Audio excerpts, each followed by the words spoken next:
Today, let's talk about the most overlooked but powerful tool in public speaking, using your body to deliver a powerful message. Whether you're in front of an audience, a live audience, or behind a camera, your body speaks first. Your audience sees what you do first before you even utter a word.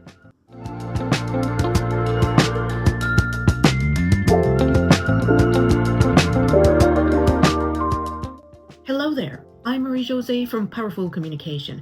Today I'm going to help you find your voice with body language.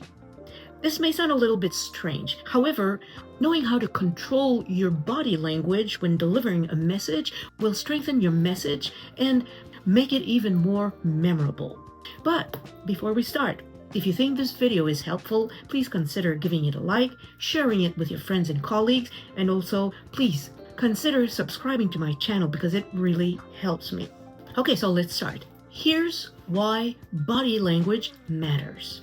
It builds trust and confidence and makes your message more memorable. People see what you do first before they hear you. They look at your posture, your gestures, and your eye contact. All of these together can either draw in your audience or push them away. One of the main reasons for learning how to use your body effectively is that it will support your message and it will strengthen it, because people believe what they see more than what they hear. There are 3 elements that you need to pay attention to when you're using your body effectively. The first one is your posture. Try to stand as straight as possible without breaking your back, of course. Have your feet shoulder width apart. And as much as possible, avoid fidgeting or crossing your arms or playing with your hair or your clothes, because this shows that you're nervous and it's a little bit distracting for your audience. The next feature that you need to pay attention to is your gestures.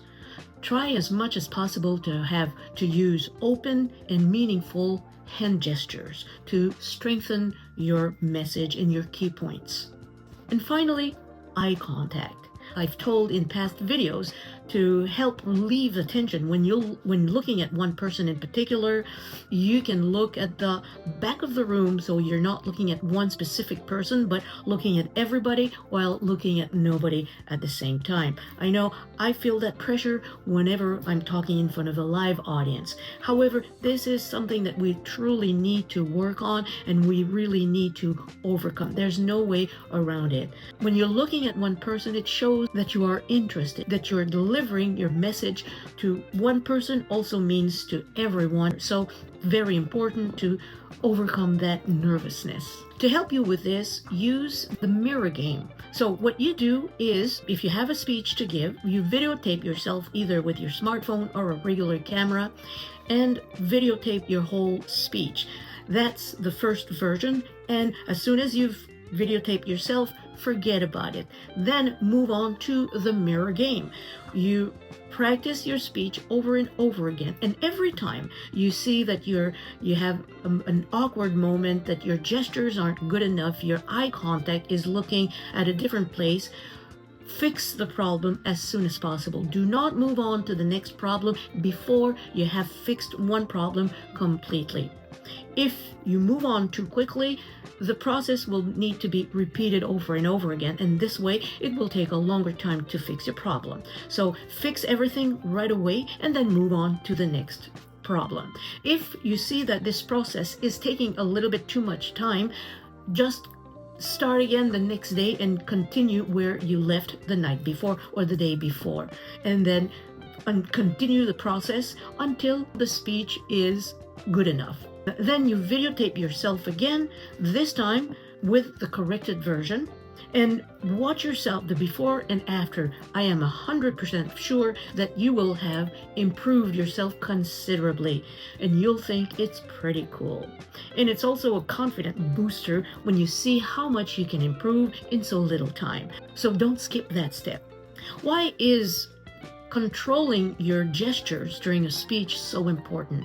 Well, I remember many years ago when I first started as a teacher, one of my students decided to challenge herself and participate in a speech contest at our school. At that time, I was not even considering public speaking, so there was nothing I could do for her except probably correct her speech, her English, for example. She stepped on that stage without any coaching, without any practice. She was just a true beginner. You could tell from the very beginning that she was extremely nervous. She kept moving from one leg to another, and she looked like a pendulum. She did it so much, I thought she was going to hyperventilate. She was out of breath by the end of her speech. The poor thing. However, I was very proud of her for challenging herself and step up in front of the audience. As a different example, that was several years later when I first started my journey as a public speaker. In one of the public speaking clubs I belonged to, one young man had this really strange habit. Whenever he was giving a speech, he would look at the ceiling and talk from the beginning till the end. The results, all the audience members would start looking at their smartphone or start doing something. In other words, they would disconnect and stop listening to him.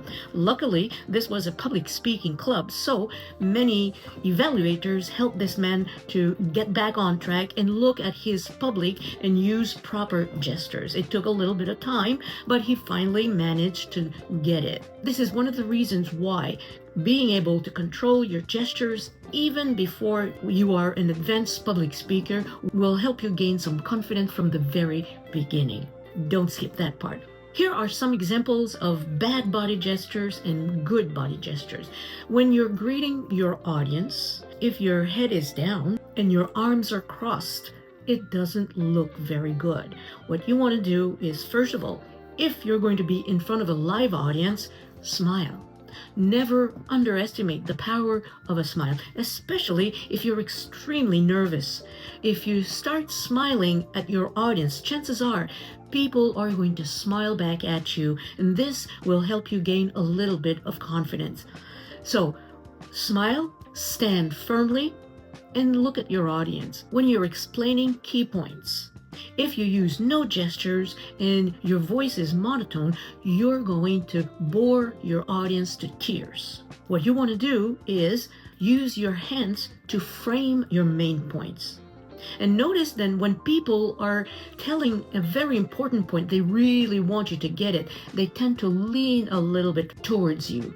So you can do that. Lean a little bit, because this way you will tell your audience what I have to tell you is very important. When closing your speech, don't just rush off the stage. Also, don't avoid eye contact.